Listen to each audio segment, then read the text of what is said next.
Kuya Poy. Good evening po sa inyo at sa lahat ng bumubuo ng inyong programa. Sumulat po ako para humingi sana ng payo. Ako nga pala si Angela, 24 years old.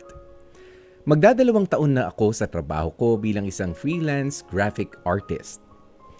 Paiba-iba po kasi ang clients ko kasi project-based lamang po ang mga yun. Except lang po sa kliyente kong publishing company na nakabase sa Manila. Mula po nang mag-umpisa akong magtrabaho, client ko na po ang Manila-based publishing company na yun. Pero mga 2 months na rin po akong pinabagabag ng worries ko, Kuya Poy. Nagkaroon po kasi ng changes sa key editors ng hawak kong magazine. Yung dati pong female boss ko, ngayon po, lalaki na. At lately po, siguro po mga 1 month after ng mga pagbabagong yun, napansin ko pong tumatawid na about personal concerns ang communication namin ng managing editor na ito. Wala naman pong kaso sa akin nung una. Napansin ko lang po talaga. Pero lately po kasi may mga message na siya sa akin na ini-invite niya po akong mag-dinner or manood daw po ng either movie or concert kung ano raw ang gusto ko. Hindi naman po sa feelingera ako, Kuya Poy, no? Pero I guess kahit naman po siguro sinong na mag-message siya yun ng ganoon nang hindi lang naman isang beses. Hindi lang rin twice, pero multiple times. Makakapansin ng kakaiba, hindi po ba? Oo, Kuya Poy, single po ako. Single din naman po si Sir Managing Editor. Pero ang totoo po niyan, wala pa po sa isip ko ang mga ganyang bagay. Lalo na't mas gusto ko pong mag-concentrate muna sa trabaho ko. Kasi nag-iipon po ako na pang-travel namin sana ni Mama. Ayun po, baka naman po pwede niyo po akong mapayuhan kung papaano ko po masasabi kay Sir Editor na una, hindi po talaga ako komportable sa personal na pakikitungo niya. Pangalawa, ay hindi po talaga ako interesado sa kanya. Meron pang pangatlo, Kuya Poy. Hindi po ako komportable sa ganoong klase ng mga invitation. Bukod sa hindi ko pa naman talaga siya kilala ng personal at matagal.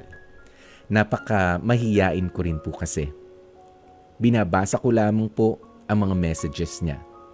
Naiilang na talaga ako. Sana ay mapayuhan niyo po ako, Kuya Poy. Maraming salamat. Hanggang dito na lamang. And more power pa sa inyo. From Angela ng Muntinlupa.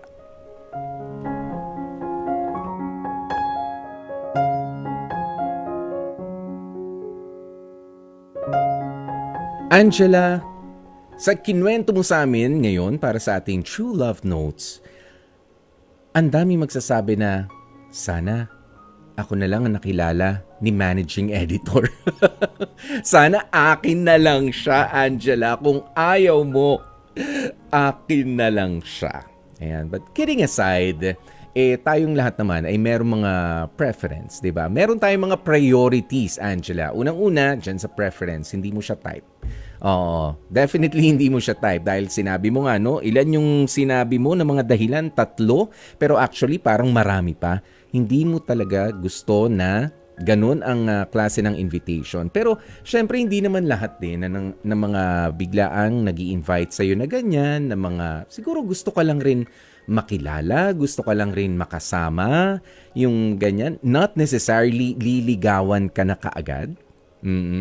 Ayan. Pero kung hindi ka nga komportable, you have all the right para wag makipag-date, para wag pumayag. At trabaho lang. Nga lang, alam mo, sa mga trabaho natin, di ba? Kumbaga, service provider kanila eh. Tama? Service provider kanila. Kailangan meron din tayong pakikisama. Bakit hindi mo siya imbitahan o hindi ka pumayag na, Sir, baka naman pwedeng group lunch na lang. Ayan, grupo tayo. O di ba, sama mo si ganito, si ganyan. Kasi, baka naman nakikipagkaibigan lang din talaga. Ha? Wag tayong masyadong malisyoso sa mga imbitasyon. Ng kain sa labas. Yung sine, medyo wag na nga talaga muna kung ganun ang ipinipilit niya. Pero mga concerts, ganyan, why not try and ask kung sino po bang kasama natin para sa concert na yan. Malay mo naman kasama yung iba pang member ng team niya. O ikaw, sama mo yung mama mo. Oh, bakit hindi ganun? It's going to be a brand new experience for you and your mama. Plus, you're taking good care of your connections also. 'Di ba? Ganoon 'yun eh. O kailangan din ng magandang pakikitungo sa mga kasama natin sa business. Okay? Pero kung sa tingin mo ay meron talagang mali siya na sabihin mo hanggang dito lang po ako. At sa trabaho lang, pakikipagkaibigan, 'yun lang. Oo, malay mo. Merong mas friendly o mas outgoing na katulad mo. Nakakapag-offer ng ganyan, not necessarily nagpapaligaw, basta friendly lang rin, game sa mga invitations na ganyan, coffee tayo, kwentuhan lang tayo. 'Di ba? Yung iba kasi ganun lang naman eh. Gusto rin nilang makilala kung sino ba yung mga nagbibigay sa kanila ng serbisyo. Okay? Pero, eto naman, kung hindi mo talaga siya gusto at nagsabi na, naliligawan ka, sabihin mo na lang rin, I'm so sorry. Yan, ganun lang naman po. Nang, syempre kailangan merong respeto pa rin sa pagtanggi o sa pambabasted. Okay?